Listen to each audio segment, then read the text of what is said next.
She's the widow of Sheldon Adelson, who was also a Republican mega donor. Trump awarded Miriam Adelson the Presidential Medal of Freedom in 2018, but he recently insulted her. It seems an aide to Trump had sent Adelson a series of angry text messages in his name last month. Yesterday, he was trying to make amends. Here's what he told him.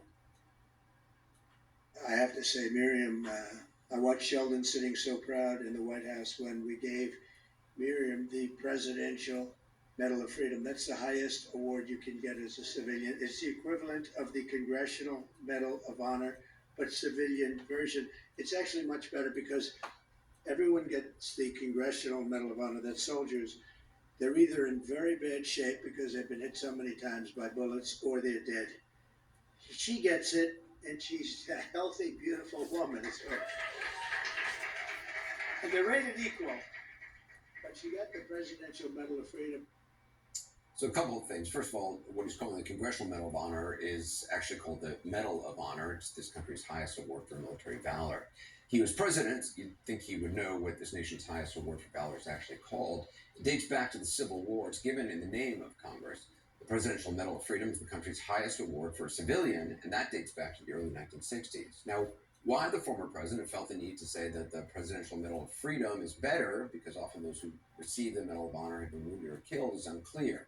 Today, a campaign spokesman told the New York Times that Mr. Trump's comments last night referred to, quote, how it can be an emotionally difficult experience to give the Congressional Medal of Honor to veterans who have been wounded or tragically killed defending our country, as he proudly did when he was commander-in-chief. Now, there's no record of Donald Trump making inappropriate remarks at those ceremonies, but there is a long record of what he said about military service, wounded and fallen troops, and those who've been captured and tortured, like John McCain. He hit me. He's not a war hero. He's a war hero. 5.5 years. He's a war hero because he was captured. I like people that weren't captured, okay? I hate to tell you. So that was in 2015. It seemed shocking then, but now it seems like part of a pattern. When he was president, a welcoming ceremony for then newly appointed Joint Chiefs Chairman Mark Milley, moments after he hugged a severely wounded soldier, Luis Avila, several witnesses told the Atlantic's Jeffrey Goldberg that then President Trump told Milley he never wanted to see the man again. Here's what those witnesses said Trump told Milley, and I quote, "Why do you bring people like that here? No one wants to see that, the wounded." That was shocking, yes, but also it seems part of a pattern. Here's what former Trump Chief of Staff and retired four-star General John Kelly told CNN Jim Sciutto about what Trump said about troops at public events. And I'm quoting now from Jim's book, quote, "The one thing he didn't want any wounded guys," Kelly recalled. "They had two groups of amputees, people in wheelchairs. I don't want those. They don't look good," Kelly recalled Trump saying to him. Kelly also told Jim that Trump would often ask him, quote, why do people all say that these guys who get wounded or killed are heroes?"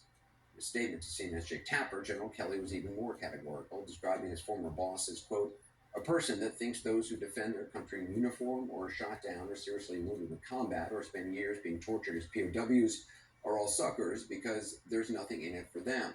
He also described Trump as, quote, "a person that did not want to be seen in the presence of military amputees because it doesn't look good for me," and, quote, "a person who demonstrated open contempt for a Gold Star family, for all Gold Star families on TV during the 2016 campaign, and rants that our most precious heroes who gave their lives in America's defense are losers and wouldn't visit their graves in France."